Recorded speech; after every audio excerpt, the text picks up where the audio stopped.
What's going on, YouTube? Today, I just wanted to make a quick video on riding 2-up. And this is something I've been kind of playing around with now. So just to kind of give some back kind of information on myself, I bought a brand new CTX, or practically brand new, I should say. I only had 600 miles when I bought it. In September, right now, it's March and snowing in Oregon, which is weird. So I have some experience beforehand, but this is my first bike that's been mine, street legal, that I've been riding for consistently. Growing up, I've rode mopeds and motorcycles, not necessarily long distance. So I have some experience riding motorcycles. It wasn't like I was brand new. Of course, in August, I went and got my license. I took the MSF course in Oregon at PCC Sylvania. Pretty easy. I would definitely recommend beginners, but that can be a whole nother story, whole nother video for another day. But specifically riding 2-up. I definitely feel confident riding myself, whether on highway, streets, bumpy roads, all that kind of stuff.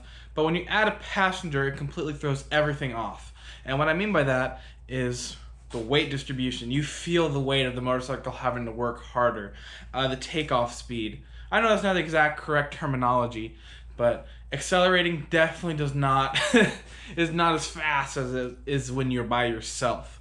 I specifically noticed this when I was going up a hill. I was going on Skyline. It's a very very popular road in Oregon for kind of motorcyclists, sports car drivers, that kind of stuff. You kind of get the picture. I was going uphill, and I'm like, oh, maybe I want to accelerate a little bit faster, and then I realized I was already full throttle open. So you definitely feel the weight, how it affects your bike differently. Turns, my lord, the turns, you have to, I like to counter steer a lot. So when I was pushing down, I really had to push. I had to kind of overemphasize my counter steering.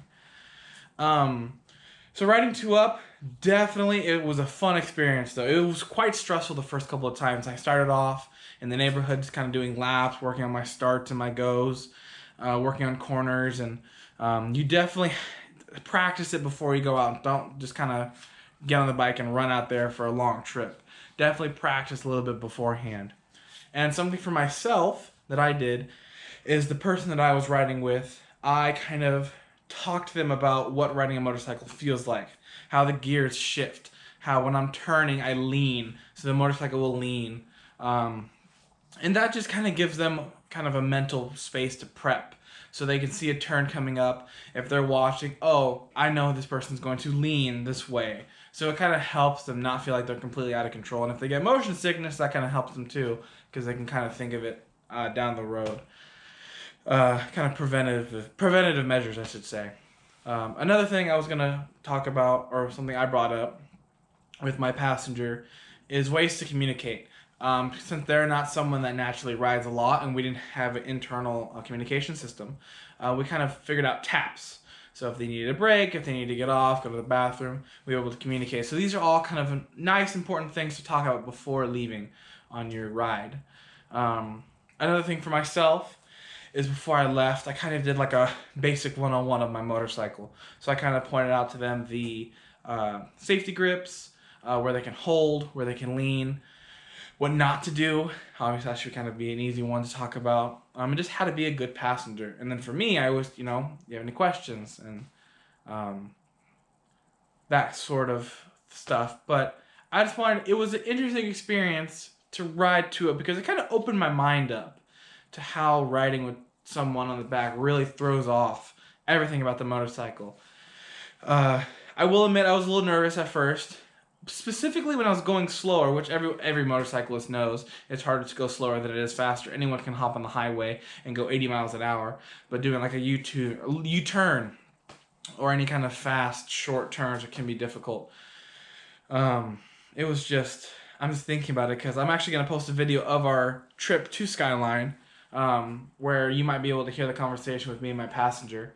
But I definitely, if you get some experience underneath your belt first, definitely get some practice, and don't just get your license and then immediately go 2-up, because you will not be prepared for the differences in how your motorcycle handles.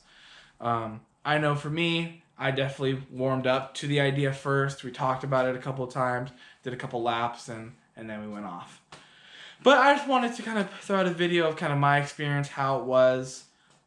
If there's any questions that you may have, feel free to kind of drop a comment, or you can just directly message me. I'm not making these videos to kind of get a bunch of subscribers, tons of likes. I'm just honestly trying to get information out there just in case people are just wanting to get information. They want it clean, concise, just kind of to the point. I do my best to just kind of, this is what it is, this is what I'm talking about, and then I'm done. I'm not trying to get advertisements in here and all that fun stuff. I'm just trying to kind of spread my hobby out to everyone else and maybe interest some others who are thinking about getting into motorcycling, but just haven't kind of taken that edge yet. It took me about 4 or 5 years before I actually kind of pulled the trigger and actually bought a motorcycle, took the class, and actually started riding out there. And for the first couple of months, it was hectic. I was nervous. I wasn't really enjoying riding my motorcycle as much. But once I got more comfortable, I started to enjoy riding it more. Now I look forward to every chance I can get to get on my motorcycle and just kind of ride out into the sunset. But till next time, I hope you guys have fun, be safe, make sure you wear all your gear. If you are going to ride 2-up, make sure you kind of talk about the safety, about when to lean, when not to lean, what to do, what not to do. Make sure you're prepared. And make sure you check, I forgot to mention this, make sure you check them, because they're not used to wearing motorcycle gear. So I always wanted to make sure that they have the right clothing, do they have enough, if it's a colder day, make sure that they're bundled up because they think a sweatshirt would be fine. But if anyone knows, if you're going up into the mountains and it's 40-something degrees or 50-something, it's going to get cold. So just kind of checking them, making sure everything's tight. I know my partner actually accidentally forgot to clip the helmet strap, which you can see how that could be a big issue. So just look out for them, have fun. Until next time, enjoy.